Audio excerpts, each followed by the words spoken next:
Hello students, welcome back to another video. अगर आप लोग BS 6 सेमेस्टर में हैं और पॉलिटिकल साइंस पढ़ रहे हैं तो इसके पेपर 1 एंड पेपर 2 दोनों की क्लासेस हम स्टार्ट कर चुके हैं। देखिए, पॉलिटिकल साइंस का पेपर नंबर 1 आपका है इंडियन पॉलिटिकल थॉट और आज हम इसका यूनिट नंबर 1 पढ़ने वाले हैं। यूनिट नंबर 1 में आपको पढ़ना है प्राचीन विचार यानी कि एंशिएंट थॉट।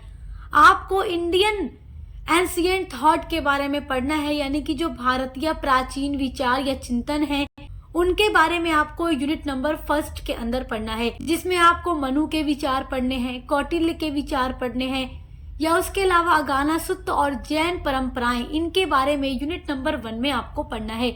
तो देखिए, आज का जो वीडियो है यूनिट नंबर 1 का पार्ट 2 है, जिसमें हम कौटिल्य के बारे में पूरा डिटेल में समझकर पढ़ने वाले हैं। पार्ट 1 की वीडियो में हमने मनु के बारे में पढ़ लिया है, तो यूनिट नंबर 1 पर भी आपके कई पार्ट्स में वीडियो अपलोड होगी। एक बात याद रखिएगा, आपकी जिस भी यूनिट में कई सारे टॉपिक होते हैं हम उनको कई पार्ट्स में अपलोड करते हैं। तो चलिए कौटिल्य के बारे में पढ़ते हैं। पार्ट 1 की वीडियो मनु के बारे में देखना मत भूलिएगा, क्योंकि एक एक टॉपिक आपके एग्जाम के लिए बहुत इंपॉर्टेंट है। तो चलिए पढ़ना शुरू करते हैं कौटिल्य का राजनीतिक विचार। देखिए, कौटिल्य का जो वास्तविक नाम है वो विष्णुगुप्त है और इनको कौटिल्य या चाणक्य के नाम से भी जाना जाता है। कौटिल्य जो थे वो प्राचीन भारत के महान राजनीतिक चिंतक यानी विचारक, अर्थशास्त्री थे और ये चंद्रगुप्त मौर्य के दरबार में सलाहकार और प्रधानमंत्री भी थे। और उनकी रचना जो अर्थशास्त्र है वो भारतीय राजनीति और प्रशासन का महत्वपूर्ण ग्रंथ है। तो अर्थशास्त्र जो कौटिल्य की रचना है ये राजनीति के ही ऊपर लिखी गई एक ग्रंथ है, जिसमें शासन, प्रशासन, कूटनीति, राजनयक, अर्थव्यवस्था, सैन्य व्यवस्था, शासन के गुण, मंडल सिद्धांत, सप्तांग सिद्धांत आदि की विस्तृत विवेचना प्रस्तुत की गई है कौटिल्य के द्वारा। और सारी चीजें आज हम पढ़ने वाले हैं, तो चलिए पढ़ना शुरू करते हैं। देखिए, पाश्चात्य राजनीतिक चिंतन में प्लेटो और अरस्तु का नाम जिस तरीके से लिया जाता है, प्लेटो और अरस्तु का जो स्थान पाश्चात्य राजनीतिक चिंतन में है यानी वेस्टर्न पॉलिटिकल थॉट में जो स्थान प्लेटो और अरस्तु का है, जो कि यूनान के विद्वान थे, वही स्थान भारतीय राजनीतिक चिंतन या विचार में कौटिल्य या मनु का है। तो मनु के बारे में आप पढ़ चुके हैं, आज कौटिल्य के बारे में पढ़ रहे हैं।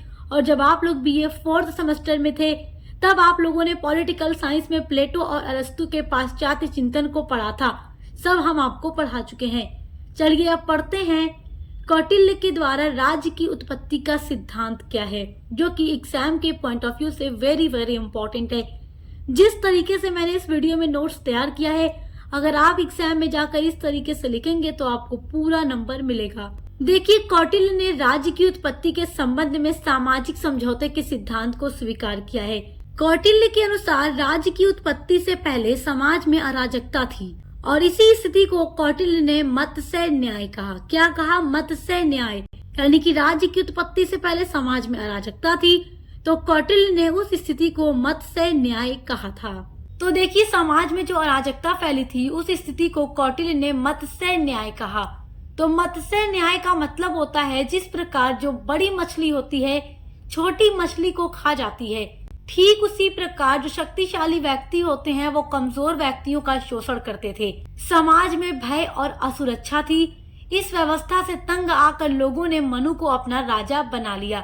तो जो राज्य की उत्पत्ति का सिद्धांत हम कौटिल्य के द्वारा पढ़ रहे हैं, तो उसमें उन्होंने क्या बताया कि जब लोग इस अराजकता से तंग आ गए थे, परेशान हो गए थे, तो लोग तंग आकर मनु को अपना राजा बना लेते हैं। अब देखिए, कौटिल्य का जो अगला सिद्धांत है वो है राज्य का स्वरूप, सप्तांग सिद्धांत। आप लोगों ने पिछली वीडियो में मनु का सप्तांग सिद्धांत पढ़ा था। आज हम कौटिल्य के द्वारा पढ़ेंगे कि कौटिल्य ने जो सप्तांग सिद्धांत दिया है वो क्या है। तो देखिए, कौटिल्य ने राज्य को एक जीवित शरीर के समान माना है और उसके 7 अंग बताए हैं। तो मनु ने भी 7 अंग ही बताए हैं और कौटिल्य ने भी राज्य के 7 अंग बताए हैं। और दोनों का ही सिद्धांत एग्जाम में पूछ लेता है लॉन्ग क्वेश्चन में, तो आपको दोनों के बारे में तैयार रखना है पढ़ करके। देखिए, कौटिल्य ने अर्थशास्त्र के 6ठे अधिकरण के पहले अध्याय में राज्य के 7 अंगों या प्रकृतियों का उल्लेख किया है। तो अपने ग्रंथ अर्थशास्त्र में कौटिल्य ने इसके बारे में बताया है। चलिए जानते हैं 7 अंग कौन कौन से हैं। तो देखिए, राज्य का सप्तांग सिद्धांत का मतलब 7 अंग, यानी इन 7 अंगों से मिलकर एक राज्य बनता है। कौटिल्य ने ये बात बताई है। तो पहला अंग है राजा। राजा या स्वामी। तो देखिए राजा की महत्वपूर्ण स्थिति के कारण ही उसको स्वामी नाम दिया गया है। और कौटिल्य का कहना है कि जो राजा होते हैं वो राज्य के पहले आवश्यक तत्व होते हैं। कौटिल्य के अनुसार राजा एक व्यक्तिगत आचरण वाला होना चाहिए, नैतिक और चरित्रवान होना चाहिए। और कौटिल्य का ये भी कहना है कि राजा एक आदर्श व्यक्ति होना चाहिए, उच्च गुण संपन्न राजा के अंदर होने चाहिए, क्योंकि राजा जो होते हैं सबसे महत्वपूर्ण तत्व होते हैं, इसलिए राजा नैतिकता वाला होना चाहिए। अब देखिए जो दूसरा अंग है वो है अमात्य। अमात्य का मतलब होता है मंत्री। अमात्य से तात्पर्य मंत्री एवं प्रशासनिक अधिकारियों से होता है। तो देखिए कौटिल्य का मानना है कि जो राजा होते हैं वो अकेले ही राज्य का कार्यभार नहीं संभाल सकते, इसलिए राजा को अलग अलग कार्यों के हिसाब से योग्य मंत्रियों का चयन करना चाहिए और जो व्यक्ति जिस काम को करने के लिए योग्य है उसको उस पद पर चुन करके उस काम में उस विभाग को सौंप देना चाहिए, ताकि वो मंत्री अच्छे से कामों को कर सके, राजा को सलाह दे सके, जिनकी मदद से राजा अच्छे से शासन कर सके। अब देखिए कौटिल्य के सप्तांग सिद्धांत का जो तीसरा अंग है वो है जनपद। जनपद का मतलब होता है भूमि और प्रजा। जन का मतलब जनता, पद का मतलब भूमि, तो भूमि और प्रजा। देखिए राज्य के सप्तांग सिद्धांत का तीसरा प्रमुख अंग जनपद है। वर्तमान राजनीतिक विचारक राज्य के निर्माण तत्वों के रूप में जनसंख्या और जो राज्य का भूभाग होता है उसको अलग अलग मानते हैं, लेकिन कौटिल्य ने इन दोनों तत्वों के लिए एक ही शब्द का प्रयोग किया और वो शब्द है जनपद। जनपद में क्या आ जाता है? जनसंख्या यानी जनता भी आ जाती है, पद मतलब भूमि भी आ जाती है। और कौटिल्य का मानना है कि जो एक राज्य होता है वहाँ जनता भी होती है और एक निश्चित भूभाग होता है जहाँ पर जनता निवास करती है। अब देखिए चौथा अंग है दुर्ग। दुर्ग का मतलब होता है किला। देखिए पहले के जो राजा हुआ करते थे वो किला वगैरह ज्यादा बनवाया करते थे, तो कौटिल्य ने दुर्ग यानी किला को भी बहुत महत्वपूर्ण माना है। और दुर्ग जो है राज्य की रक्षा और आक्रमण शक्ति का प्रतीक होता है। किला जितना मजबूत बनेगा वो उतना ही अच्छा होगा राज्य के लिए। राजा को अपनी सुरक्षा के लिए मजबूत किले बनवाने चाहिए, ये मानना है कौटिल्य का। किले में सेना के रहने के लिए, पानी के लिए, भोजन और हथियार की अच्छी व्यवस्था होनी चाहिए। राज्य की चारों दिशाओं में सुरक्षित दुर्ग होने चाहिए। तो देखिए कौटिल्य का मानना है कि जो राजा होते हैं उनको चाहिए कि वो अपने राज्य में मजबूत किले यानी दुर्ग का निर्माण करें और चारों दिशाओं में सुरक्षित दुर्ग होने चाहिए, जिनमें अच्छी सेना होनी चाहिए, अच्छे हथियार होने चाहिए, हथियारों की अच्छी व्यवस्था होनी चाहिए और सेना को रहने के लिए, पानी पीने के लिए, भोजन करने के लिए हर एक चीज की उत्तम यानी अच्छी व्यवस्था होनी चाहिए, ताकि दुश्मन जब भी आक्रमण करने की कोशिश करे तो वो सेना उन आक्रमणों को रोक ले, क्योंकि जब मजबूत किला होगा तो दुश्मन आक्रमण करने में सक्षम नहीं हो पाएंगे और जो राज्य होगा वो सदैव सुरक्षित रहेगा। देखिए कौटिल्य ने अपने अनुसार 4 प्रकार के दुर्ग बताए हैं कि जो दुर्ग यानी किला होता है वो 4 प्रकार का होता है। पहला प्रकार कौटिल्य ने बताया है औदिक दुर्ग यानी औदिक किला आप कह सकते हैं। ये ऐसे दुर्ग होते हैं जो चारों ओर पानी से घिरे होते हैं तथा ये टापुओं के समान होते हैं, यानी ये एक ऐसा किला होता है जिसके चारों तरफ पानी होता है। दूसरा किला यानी दूसरा दुर्ग कौटिल्य ने बताया है पर्वत दुर्ग। ऐसे जो किला होते हैं जो पहाड़ पर या बड़ी चट्टानों पर बना होता है, ऐसे किले पर चढ़ना दुश्मन के लिए काफी कठिन होता है। और देखिए जो पहले के राजा हुआ करते थे वो ऐसे किलों का निर्माण भी कराया करते थे।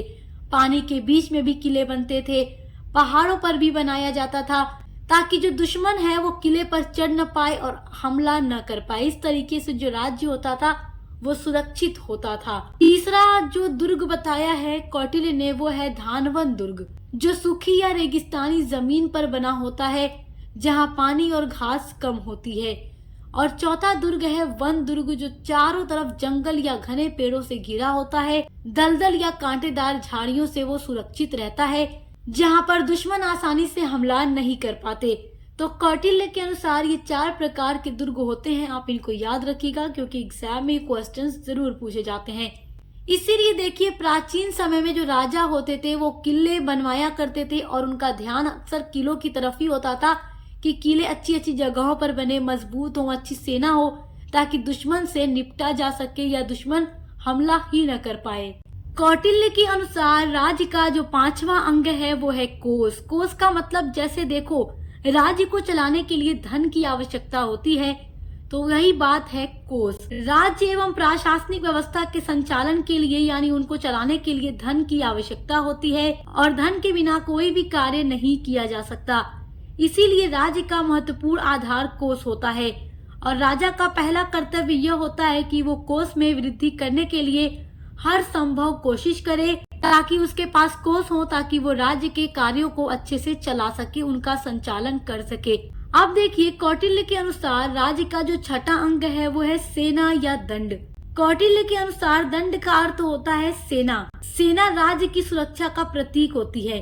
शक्तिशाली सेना अगर किसी राष्ट्र के पास होती है तो कोई भी दुश्मन राष्ट्र जो होते हैं वो हमला नहीं कर पाते, और यदि हमला करने की कोशिश भी करते हैं तो भी उन्हें एक डर होता है कि इस राष्ट्र के पास अच्छी मजबूत सेना है, अगर इस पर हमला कर दिए तो उल्टा वार हम पर भी हो सकता है। और देखिए, जिन राष्ट्रों के पास अच्छी सेना होती है तो जो राष्ट्र उससे मित्रता करते हैं वो सदैव उसके मित्र बने रहते हैं, और जो लोग उसके शत्रु होते हैं वो भी मित्रता के लिए हाथ बढ़ाने के लिए मजबूर हो जाते हैं, क्योंकि उन्हें डर हो जाता है कि इसकी मजबूत सेना हम पर हमला कर सकती है और हमें और कमजोर कर सकती है। तो ये भी राज्य का एक महत्वपूर्ण अंग होता है। कौटिल्य के अनुसार राज्य का जो 7वां अंग होता है वो है मित्र राज्य। कौटिल्य के अनुसार राज्य की प्रगति के लिए और आपत्ति यानी मुसीबत के समय राज्य की सहायता करने के लिए मित्र का होना जरूरी होता है, क्योंकि देखिए, जो दोस्त होते हैं वो बुरे वक्त में साथ देते हैं। तो कौटिल्य का ये कहना है कि कोई भी राष्ट्र जो होता है उसको ऐसे राष्ट्रों के साथ मित्रता यानी दोस्ती करनी चाहिए जो जरूरत पड़ने पर उसकी सहायता करे, बुरा वक्त आने पर उसकी मदद करे, और उसे जब सहायता की जरूरत हो वो मित्र राष्ट्र उसके साथ सदैव खड़ा रहे। ये नहीं कि बुरा वक्त देखकर वो अपने कदम पीछे कर ले। तो कौटिल्य का ये भी कहना है कि एक अच्छा मित्र राष्ट्र भी होना चाहिए जो हर वक्त उसकी सहायता करने के लिए तैयार रहे। आपने अभी ये जो 7 अंग पढ़े हैं कौटिल्य के सप्तांग सिद्धांत में, अगर इनमें से कोई भी एक अंग कमजोर हो जाता है तो वो राज्य भी कमजोर हो जाता है। आपका अगला इम्पोर्टेंट टॉपिक है राजा। तो आइए पढ़ते हैं कि कौटिल्य ने राजा के बारे में क्या कहा है। देखिए, कौटिल्य ने राज्य रूपी शरीर में राजा को सबसे ऊंचा स्थान प्रदान किया है। उसने राजा की सत्ता को समुदाय के सभी कार्यों की एकमात्र आधारशिला माना है। किसने माना है? कौटिल्य ने माना है। उसकी समृद्धि से ही राज्य की समृद्धि संभव है, यानी राजा की समृद्धि से ही राज्य की समृद्धि हो सकती है। राजनीति की सफलता और जो असफलता होती है और राज्य का जो भविष्य होता है वो राजा की शक्ति और उसकी नीति पर ही निर्भर होता है।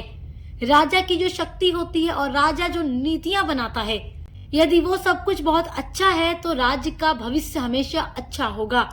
राजनीति की सफलता और असफलता जो होती है राजा की शक्ति और उसकी नीति पर ही डिपेंड होती है। तो कौटिल्य के अनुसार राजा के बारे में ये बात कही गई है। आइए अब पढ़ते हैं राजा के गुण क्या क्या हैं। कौटिल्य ने राजा के क्या गुण बताए हैं। तो देखिए, कौटिल्य ने अपने ग्रंथ अर्थशास्त्र के 6ठे अधिकरण के प्रथम अध्याय में राजा के कुछ आवश्यक गुणों का भी वर्णन किया है। तो वो गुण कौन से हैं, आइए जानते हैं। तो देखिए, जो कौटिल्य है वो अपने राजा को केवल सत्ता उपयोग करने वाले व्यक्ति के रूप में नहीं देखते, बल्कि वह उसे राजश्री बनाना चाहते हैं। कौटिल्य के अनुसार राजा जो होते हैं, राजा को कुलीन, धर्म की मर्यादा रखने वाला, कृतज्ञ, दृढ़ निश्चयी, विचारशील, सत्यवादी और वृद्धों के प्रति आदरशील, विवेकपूर्ण, दूरदर्शी, उत्साही तथा युद्ध में चतुर होना चाहिए। तो ये सारे पॉइंट आप जो देख रहे हैं, क्या देख रहे हैं? राजा को कुलीन और धर्म की मर्यादा रखने वाला होना चाहिए, कृतज्ञ होना चाहिए, राजा जो हो दृढ़ निश्चयी हो, विचारशील हो, अच्छी नीतियां बनाता हो, सत्यवादी हो, वृद्धों के प्रति राजा आदर करने वाला हो, विवेकपूर्ण हो, दूरदर्शी हो, दूर के बारे में सोच सके और अच्छी नीतियां भविष्य के लिए बना सके, उत्साही तथा युद्ध में चतुर होने वाला व्यक्ति राजा होना चाहिए। मतलब राजा के अंदर ये सारी क्वालिटीज होनी चाहिए। ये कहना किसका है? कौटिल्य का कहना है। कौटिल्य ने अपनी बहुत ही फेमस ग्रंथ अर्थशास्त्र में राजा के इन गुणों का वर्णन किया है। आपकी अगली हेडिंग है अमात्य या मंत्री परिषद। तो देखिए, आप लोगों ने अभी पढ़ा है कि जो अमात्य होता है राज्य का एक इम्पोर्टेंट अंग होता है। अमात्य का मतलब होता है मंत्री परिषद, यानी कि राजा के साथ मंत्री होने चाहिए उसके कार्यों में मदद करने के लिए। तो कौटिल्य ने अपने बहुत ही प्रसिद्ध ग्रंथ अर्थशास्त्र में राजा के लिए मंत्री परिषद की आवश्यकता पर बहुत ज्यादा जोर दिया है। कौटिल्य के अनुसार राज्य जो होता है एक रथ है। जिस प्रकार रथ एक पहिए से नहीं चल सकता, उसी प्रकार मंत्रियों की सहायता के बिना राजा जो है राज्य का संचालन अकेला नहीं कर सकता। इसीलिए राजा के लिए यह उचित होगा कि वह योग्य मंत्री रखे और उनसे परामर्श लेकर अपने कामों को करे।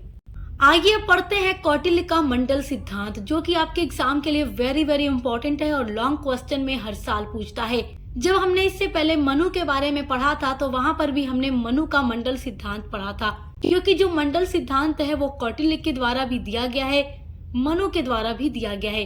तो दोनों का ही सिद्धांत आपको पढ़ना जरूरी है, क्योंकि एग्जाम में किसी का भी पूछ सकता है। तो चलिए अब जानते हैं मंडल सिद्धांत क्या है कौटिल्य का। तो देखिए, मंडल का मतलब होता है ना घेरा, यानी सर्कल जो होता है या घिरा हुआ क्षेत्र, उसको मंडल कहते हैं। तो देखिए, कौटिल्य ने पड़ोसी राज्यों के साथ संबंध स्थापित करने के लिए मंडल सिद्धांत दिया है। यानी जो राष्ट्र होता है वो अपने पड़ोसी राज्यों के साथ किस तरीके से संबंध स्थापित करेगा, उसी के लिए जो सिद्धांत दिया गया है कौटिल्य के द्वारा, वो सिद्धांत है मंडल सिद्धांत। इस सिद्धांत में मंडल का केंद्र एक ऐसा राजा होता है जो पड़ोसी राज्यों को जीतकर अपने में मिलाने के लिए प्रयत्नशील रहता है, यानी अपने पड़ोसी राज्यों को जीतकर वो अपने राज्य में मिलाने की कोशिश करता है। कौटिल्य ने ऐसे राजा को विजिगीषु राजा कहा है। तो जैसा कि मैंने आपको अभी बता ही दिया है कि मंडल का मतलब घेरा होता है या सर्कल या घिरा हुआ क्षेत्र होता है। तो देखिए, कौटिल्य कहते हैं कि दुनिया में कोई भी राज्य अकेला नहीं होता, उसके चारों तरफ एक दूसरे राज्य होते हैं। जैसे आप जिस स्थान पर भी रहते हैं, आपका जो घर है, आप उस जगह एकदम अकेले नहीं रहते, आपके पड़ोसी रहते हैं, अगल बगल आपके चारों तरफ घर होता है आपके पड़ोसियों का।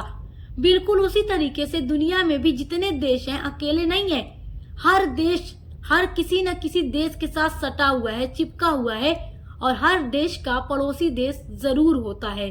जैसे हमारे भारत के पड़ोसी देश में आप चाइना को ले सकते हैं, नेपाल, भूटान, पाकिस्तान, ये सब क्या है, हमारे भारत के पड़ोसी देश हैं। इसीलिए हर राज्य को ये तय करना पड़ता है कि कौन उसका दोस्त है, कौन उसका दुश्मन है और कौन तटस्थ है।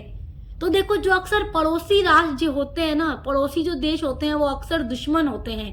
देखिए, मंडल सिद्धांत जो है 12 राज्यों पर आधारित है, यानी कि कौटिल्य का जो मंडल सिद्धांत है वो 12 राज्यों पर आधारित होता है।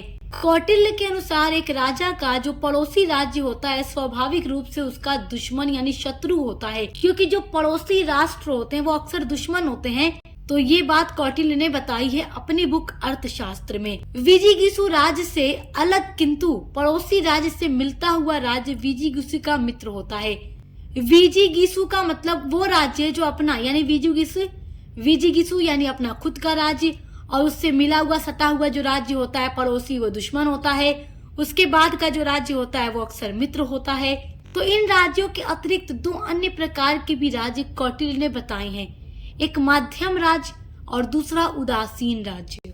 माध्यम राज्य ऐसे राज्य होते हैं जिनका प्रदेश विजिगीषु तथा अरि राज्य दोनों की सीमा से लगा हुआ होता है। विजिगीषु राज्य यानी अपना खुद का राज्य, अरि मतलब दुश्मन राष्ट्र। तो माध्यम राज्य दोनों की चाहे वे परस्पर मित्र हो या फिर दुश्मन हो सकते हैं, यानी कि जो एक राष्ट्र विजिगीषु है उसका पड़ोसी जो है उसका दुश्मन है, तो अब उन दोनों की सीमा से लगा हुआ जो राष्ट्र होता है तो वो चाहे दोनों का मित्र भी बन सकता है, दुश्मन भी बन सकता है।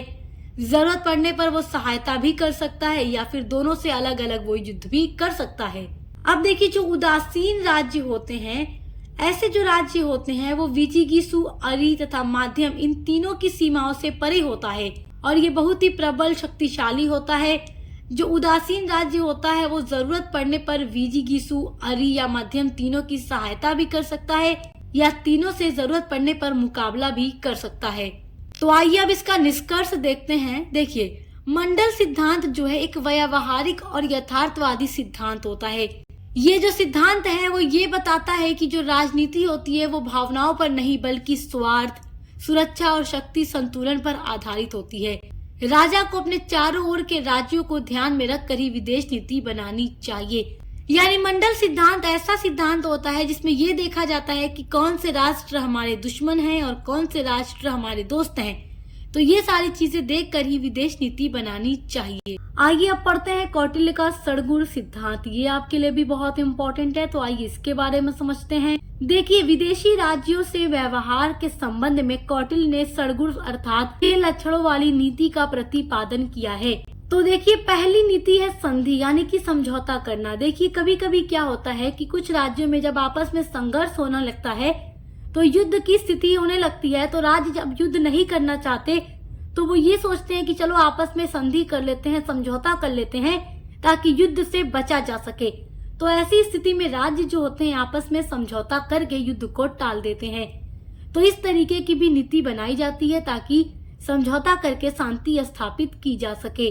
दूसरी नीति जो कौटिल्य ने बताई है वो है विग्रह या युद्ध। यानी कि देखिए, इसमें क्या होता है, जब समझौते से संधि से बात नहीं बनती और अब ऐसा लगता है कि कुछ भी हो जाए युद्ध करना ही पड़ेगा, तो राजा युद्ध करने का फैसला लेते हैं। और युद्ध तभी करो, कौटिल्य का मानना है, जब जीतने की उम्मीद हो, मतलब जब लगे कि हम जीत सकते हैं तो युद्ध हो जाना चाहिए। और जब समझौते या संधि से बात न बने तब युद्ध करना चाहिए। तीसरी नीति है यान यानी प्रतीक्षा करना। देखिए, यान का मतलब होता है वास्तविक आक्रमण, और राजा को इस नीति का उपयोग तभी करना चाहिए जब राजा अपनी शक्ति को सुदृढ़ देखे और उसे ये विश्वास हो जाए कि शत्रु का नाश करना आवश्यक है और बिना आक्रमण किए शत्रु को वश में करना संभव नहीं है। तो उस समय राजा को यान नीति का प्रयोग करना चाहिए। अब देखिए, चौथी नीति है आसन।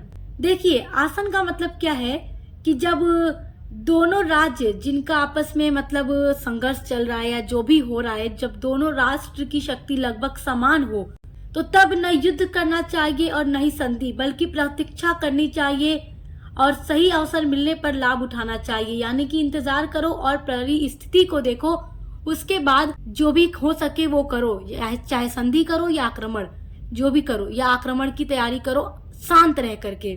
और पांचवी नीति है संश्रय यानी कि शरण लेना। देखिए, जब राजा अत्यंत कमजोर हो जाते हैं और स्वयं की रक्षा नहीं कर पाते तब वह किसी शक्तिशाली राजा के यहाँ जाकर शरण लेते हैं। इसी नीति को संश्रय कहा जाता है। देखिए, जो छठी नीति है वो है द्वैधी भाव। द्वैधी भाव की नीति से कौटिल्य का अभिप्राय किसी राजा द्वारा एक साथ संधि और दूसरे साथ विग्रह करने से है। यदि राजा यह समझे कि इस नीति का अनुसरण करने से, इस नीति को अपनाने से यदि वह अपने को बलवान या शत्रु को निर्बल बना सके तो इस नीति को जरूर अपनाना चाहिए ताकि वह अपनी प्रतिष्ठा को बढ़ा सके और शत्रु का अपकार करने में समर्थ हो सके। तो ये है कौटिल्य के द्वारा बताया गया सड़गुण सिद्धांत। आई होप कि आप समझ गए होंगे। ये एग्जाम के लिए बहुत ही इम्पोर्टेंट है और जिस तरीके से इस वीडियो में मैंने आपको नोट्स प्रोवाइड किया है, अगर आप एग्जाम में ऐसे जाकर लिखेंगे तो आपको पूरा नंबर मिलेगा। और आपके पॉलिटिकल साइंस के पेपर 2 की भी पूरी क्लासेस चल रही हैं, अच्छे से पढ़ाई करते रहिए। को करिकुलर की भी वीडियोस आपको हमारे चैनल पर मिल जाएगी, तो देखकर हर एक सब्जेक्ट की पढ़ाई करते रहिए, एग्जाम की तैयारी करते रहिए। Best of luck. हम मिलते हैं अगली वीडियो के साथ।